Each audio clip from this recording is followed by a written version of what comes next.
Hello, my name is Neil, and welcome back to Borderlands 2 Thanksgiving DLC.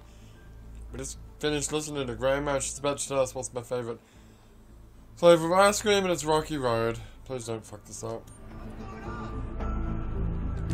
Oh, so you are listening. How wonderful. You're an even better listener than my old pet rack, Beasto. Beasto was such a sweetie. You ever had a pet rack? If you can tame them, they are the sweetest pet you'll ever have. Really? He used to just sit on my shoulder and bite chunks of flesh out of my neck to pass the time. I still remember the way he used to tweet. He went, tweet, tweet.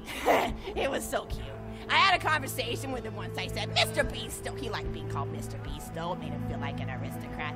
I said, Mr. Beasto, you're looking very cute today. And he said, oh, thank you, that's so nice. Or he tweeted in a way that made me know that's how he felt. And then he lowered his little head like he was taking a bow. It was adorable.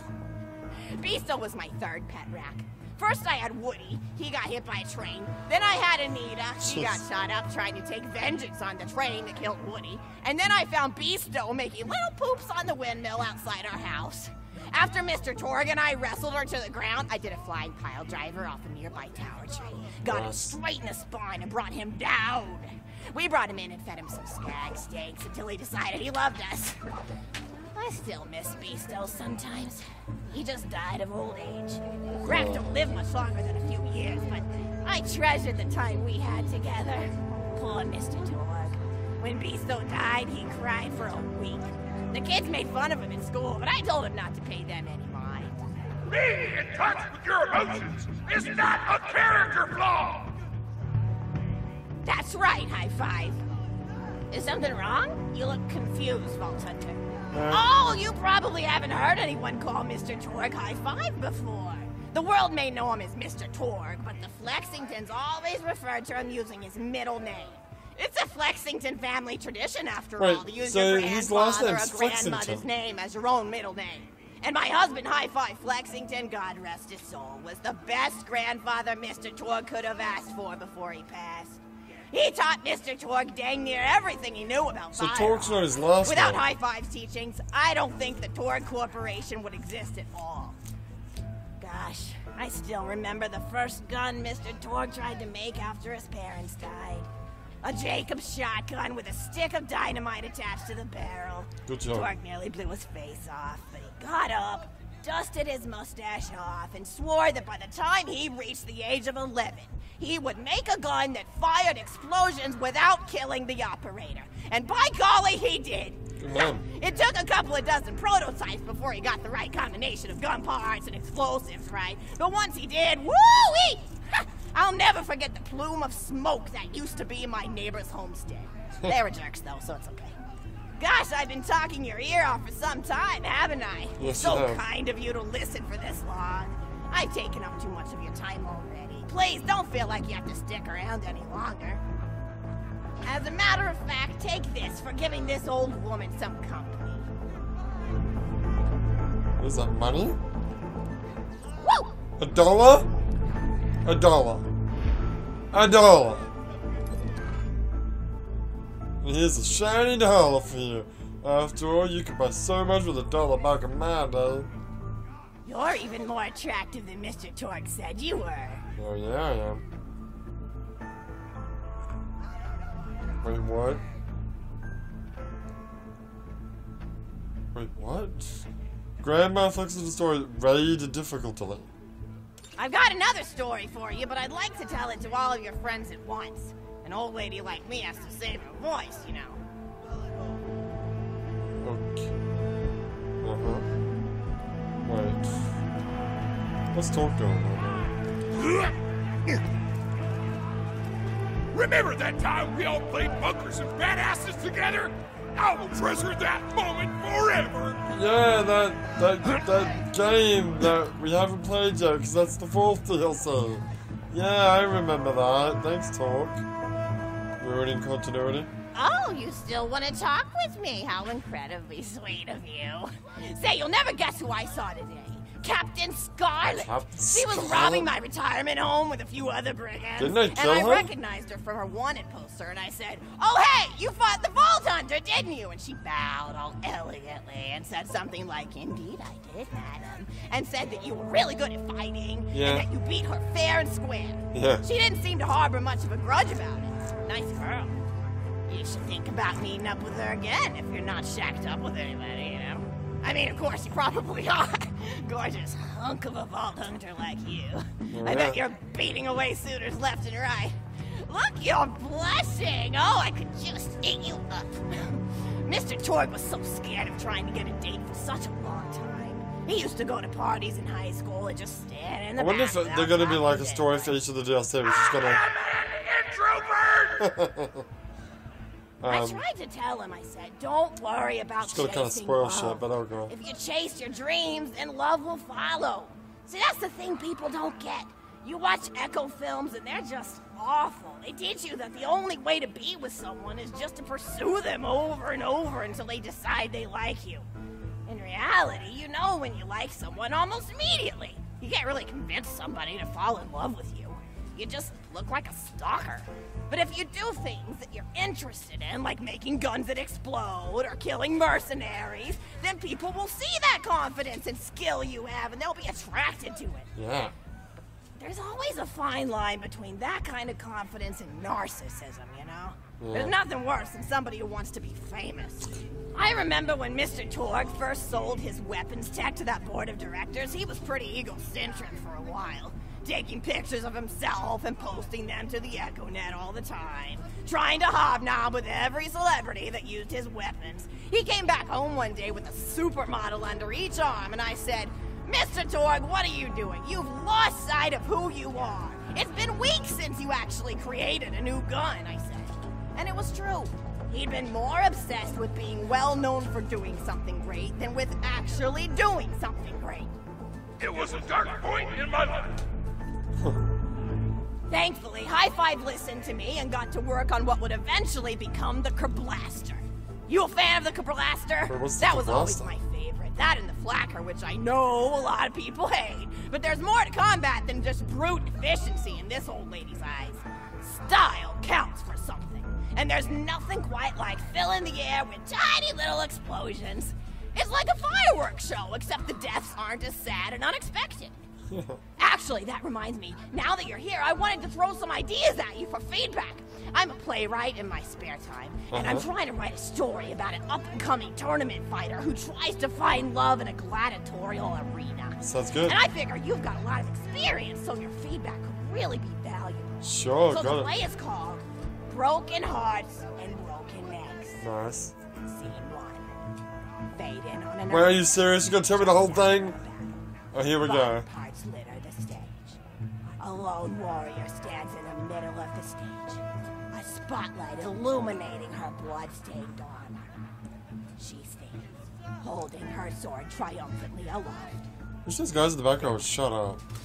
Is there no warrior who can challenge me? Must I be destined to spend my life as the strongest, the bravest, the most invincible warrior this galaxy has seen? For I am Valkyrie, scourge of the gladiatorial games! Exit Valkyrie, as she shakes her head in despair. Is this, From stage left, enter Camille, a janitor with a heavy heart and an even heavier conscience. Hang on a second, Grandma. Because that fucking music is way too loud. Turn that shit down. Turn it off. Well, leave it there. Just turn it down. Yeah. That's fine. He begins sweeping the body parts into a bin, which is colored green, and remember that because that's a symbolic color that will come back, until melancholy Okay. overtakes him. Yeah. He drops his push broom to the floor and falls to his knees before delivering a heart-wrenching soliloquy. Here it goes. The blood cannot be washed away, not before and not now, even as I attempt to escape the past which haunts me still. Must I live forever? Oh, as a I think I fraud, get why this sweeping is up the happening trash now, of others because to hide my shame and avoid my Thanksgiving, pursuers? Grandma. Must I forever you hear the remain on the fucking periphery of endless stories, joyful I guess? combat, ever watchful but never participating? It's like Christmas for us. Then, with the clatter of armor Valkyrie re-enters from stage right. Valkyrie. Good morrow, lowly janitor. I heard a noise and thought it worth investigating. No, Don. Oh, great Valkyrie, 'twas nothing but the wails of those souls you released from their bodies tonight. Souls that wail in agony as they fly upward to Valhalla. Valkyrie. This is very Thor Ragnarok. What have they to wail about? Their agonies are over, ended at the point of my sword. Mine, however, have only yet begun. For it is lonely at the top, and an unchallenged life is a boring one. No, Don, aside. If only I were able to tell her my true identity, I would give her a fight she would not soon forget. Is he Thor? Yes, ma'am, boredom is the true tragedy. May you one day find challenge in combat. Stooping, Nodon picks up a giant two-armed bastard sword with almost no effort. Valkyrie aside. What is this? Excellent, Nodon. Stage left. Valkyrie. What strength this janitor possessed? Who is he to pick up a bastard sword with two fingers? 2 fingers? What hidden power does he hold? What secrets does he keep? I will endeavor to uncover his past, in the hopes that our swords may cross in battle! Exeunt, Valkyrie. End of scene 1. Scene 2. Oh god. The interior of the governor's house. She's not The stopping. table is set with myriad teas and biscuits in it. Oh, I'm so sorry. I didn't even ask you for the feedback on the first scene. Did you like it? It's great, yeah. Oh, wonderful. I'll continue then. Scene 2. The governess enters from stage. Oh no. Governess. I refuse to respond to these absurd accusations. Her husband looks at her quizzically. Governor. And what accusations may those be? Governess. Actually, you know what? I don't think I'm ready to get feedback on the play yet. But what about you? What are you up to? Tell Grandma Flexington all about it. I bet you've had some amazing adventures. Mr. Torg told me about the time you all played bunkers and badasses together. He said it was one of the most fun and welcoming experiences of his life. Haven't done that yet. Grandpa! You're embarrassing me! Sorry, sweetie, but really, you and the Vault Hunters are his first real pals. It wasn't easy for Mr. Torg to make friends at school when he had facial hair at age 8, pecs at 8.5, and dead parents by age 9. Wow. People found him intimidating. But I told him that he should be thankful for the fact that he looks different. Anyone who wouldn't be friends with you based on appearance wouldn't be a very good friend anyway. But he really does like hanging out with all of you. Most people these days want Torg to pose for pictures or blow something up by flexing at it. It's not often he gets to sit down and play games with people. Oh, speaking of games, did you play Going Back to the House yet? What? It's a new echo simulation about exploring a log cabin you lived in when you were a kid. There's no violence or anything. You just walk around looking at cereal boxes and remembering people you made out with. Wow. I really like where echo sims have gone in the past few years, don't you? There seem to be a lot more of them with interesting things to do beyond shooting people, and the writing has gotten so tight and concise. For instance, did you ever play The Samurai's Marker? The whole game's story was delivered through haiku. Did Zero write it or something? No, I'm just joshing. I know you're too busy for that.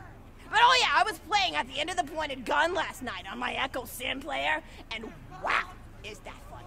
It's about a guy who punches people and smacks himself in the face with doors.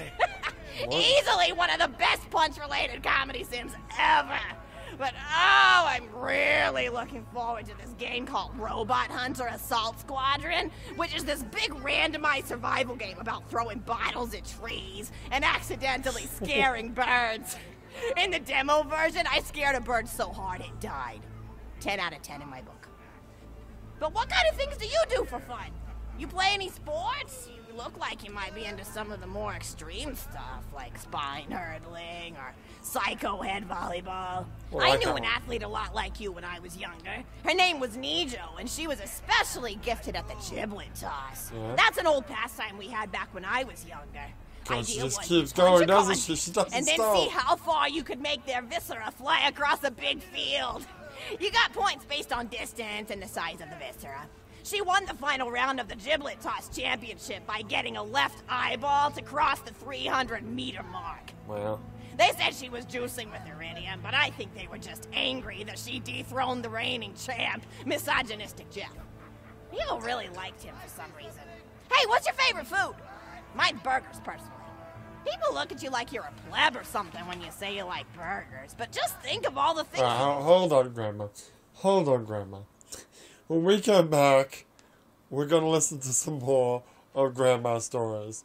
But for now, my name is Leo, and I'll see you next time.